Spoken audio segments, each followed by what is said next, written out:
I still remember what happened during my parents' divorce. In court, they constantly shouted at each other's faces. I can't live with him anymore.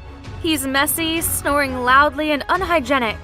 My dad immediately replied, You think you're better, you nasty shopaholic, nagging old hag? No matter how hard my brother and I tried to convince them, our parents still broke up. They fought so fiercely that they even swore they would never breathe the same air.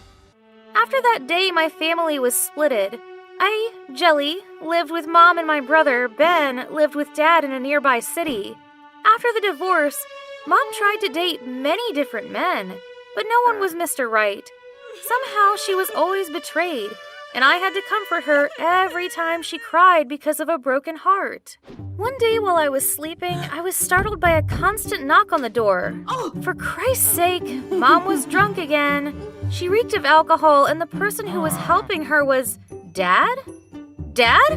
Why are you here? Did you two go out together?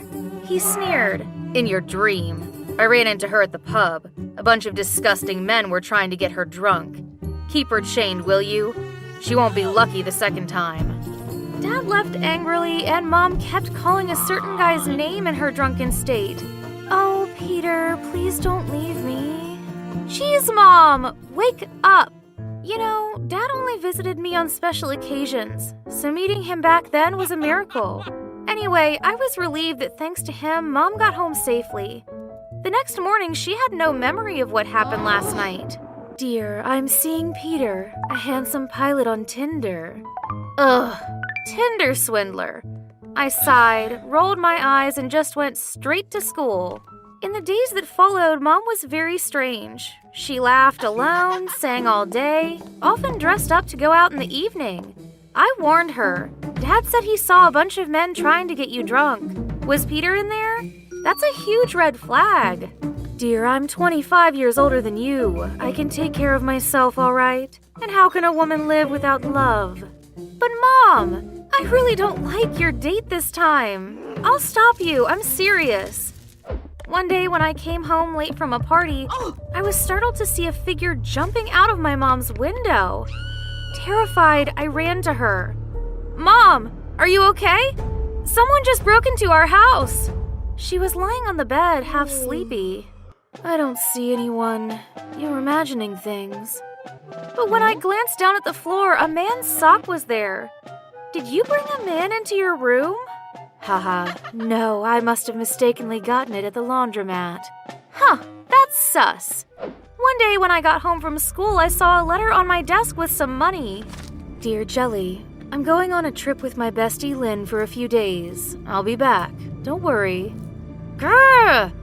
She probably ran away with that shady and dangerous Peter. I immediately called my mom but couldn't reach her. Shoot! What if she was actually kidnapped? What if she was thrown in the river? I quickly called my dad for help, but he didn't pick up either. I decided to take the train to his place to find a way to save Mom. But after nearly half a day of traveling, when I arrived at my dad's place, my brother was arriving at the same time in messy and dirty clothes. Ben, why do you look so bad? And where's Dad? He shrugged. Who knows? I had a fight with him the other day, and I've left the house for 3 days. What?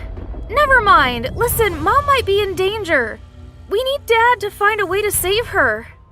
We helplessly tried to call Dad, but his phone was out of reach.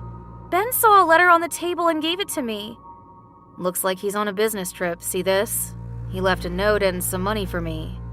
Should we call the police? Are you nuts? For what? Because our mom goes on a trip with her lover boy? They'll arrest you instead, dumbass. Ben thought for a while and said, Stay here. We have no choice but to wait for them to contact first. That night we stayed awake, waiting, worried that something bad would happen. Suddenly on TV there was an announcement of a mass kidnapping. A con artist named Peter who had fooled a lot of women had escaped with a hostage, a woman in her 40s. What the police found at the scene was a red handbag. I screamed, Oh no, Peter! That's Mom's bag! I bought it for her last Christmas! Ben and I immediately ran to the police. It was true. We found a photo in her bag which was a picture of me when I was 5. I collapsed and cried. Mom was really kidnapped! The police also thought that my mom was the victim of the kidnapper. They immediately found out Peter's location and went there to rescue her. They were surrounding him in an abandoned house. Ben and I asked to go with the police. In the abandoned house, Peter was restrained. Next to him was a woman whose face was covered behind a mask.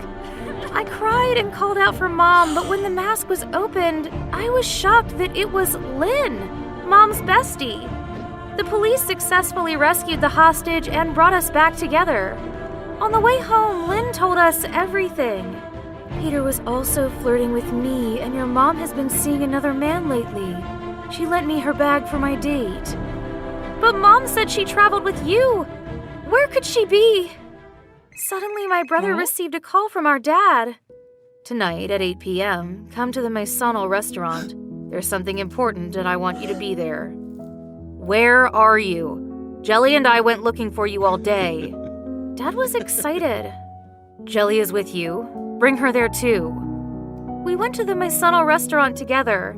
It was beautifully decorated there, and in the middle of the room, my parents were holding hands lovingly. I exclaimed, "Are you?" Dad smiled. Sorry for hiding you two. Today I'll propose to your mother again.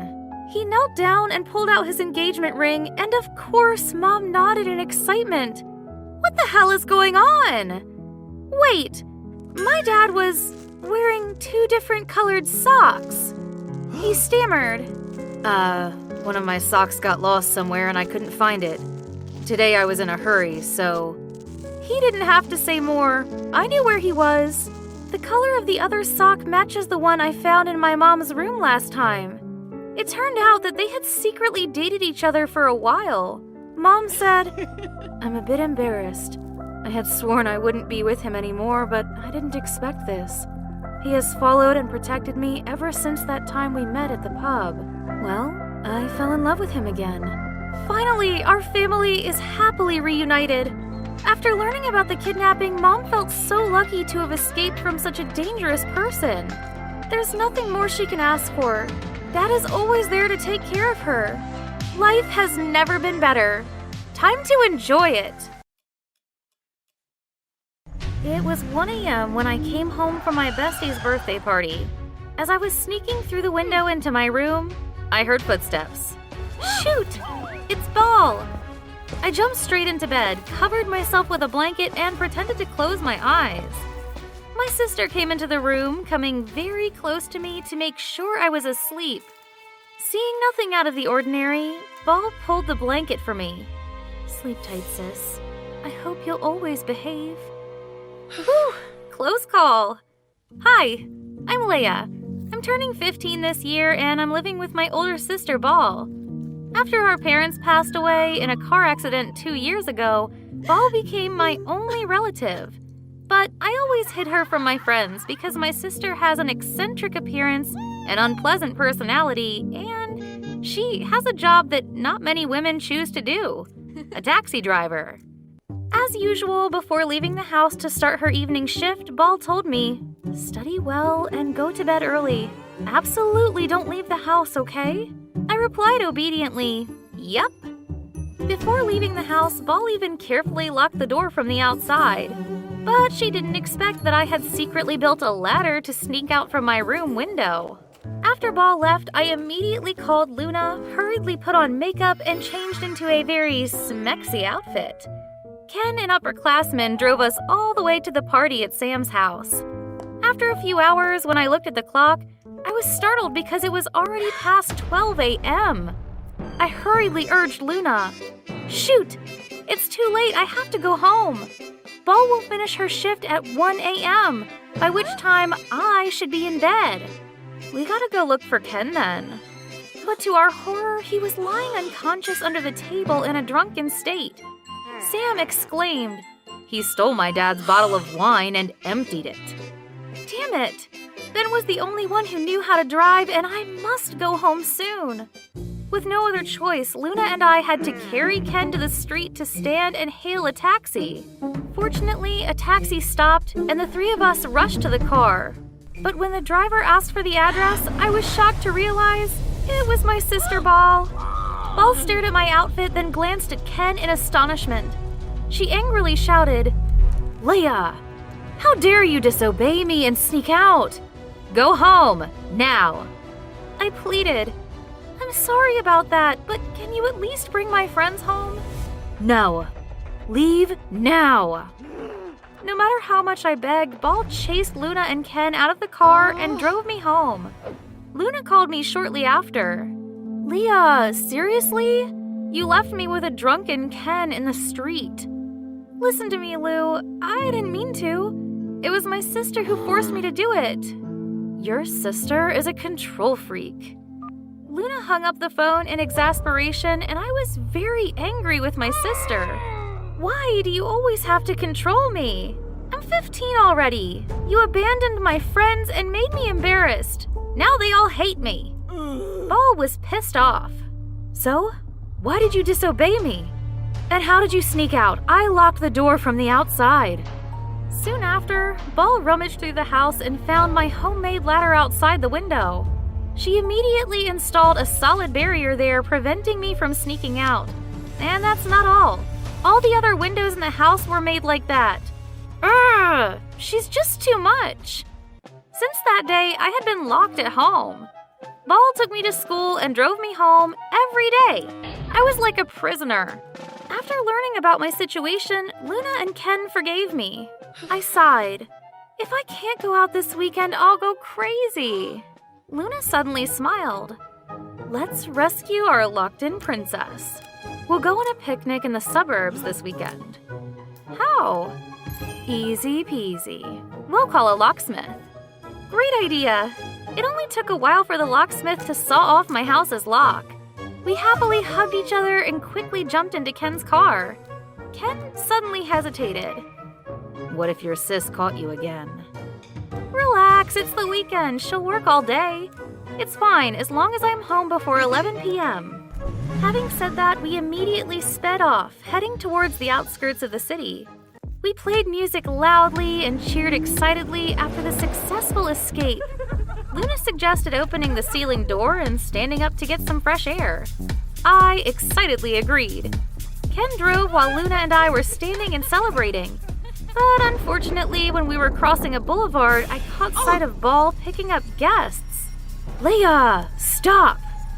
She yelled my name and quickly got in the car to follow us. I panicked and urged Ken, run! Ball is chasing us! The chase was extremely intense. Suddenly, Ball darted forward, squeezing and blocking our car. She jumped down and punched the car door. Get down here right now, Leah! Suddenly, Ball's customer came out of her car. She was shaking. Her face was green from motion sickness and she kept scolding Ball. You're nuts. If you don't drive me to my location right now, I'll call your manager. You'll be fired. Darn! Ball was so busy chasing me that she forgot about her customer. Faced with that threat, she had to return to work but didn't forget to warn me. I'll be home in 30 minutes. If you're not there, you're done. Then she sped away. I looked at my two friends dejectedly. I gotta go back. She'd end me if I didn't.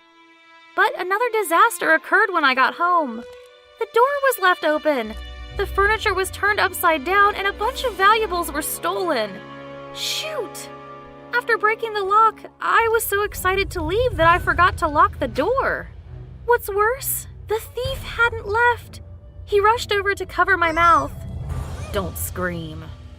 He tied me up in a corner and ran away. Moments later, Ball came home, looking at the messy house. She rushed in, repeatedly calling, Leah? Leah, where are you? I thought she was going to yell at me, but as soon as she saw me, Ball broke down and cried. She then untied me while trembling. Thank God. Are you okay? What just happened? I'm fine, but our belongings are gone. A thief broke in and tied me up. It's okay. As long as you're safe. I'm just afraid that I won't be able to return in time to save my loved one again. Ball broke down again. The day our dad had a stroke, I was partying with my friends. I didn't answer his call and couldn't come back in time to take him to the ER. Is that why you always forbade me from going out? Yes. I'm sorry. I'm just too scared to repeat that mistake. It was then that I realized how much my sister loved me and wanted to protect me. I softly touched her hand. I'm also sorry for disobeying you. I only need you to listen to me more. Then we hugged each other tightly. After that, Ball listened and respected my wishes more. Fortunately, the police quickly captured the thief and forced him to return the stolen items. Everything finally got better for us. I feel so lucky to have Ball by my side. Sis, if you're listening to this, I love you.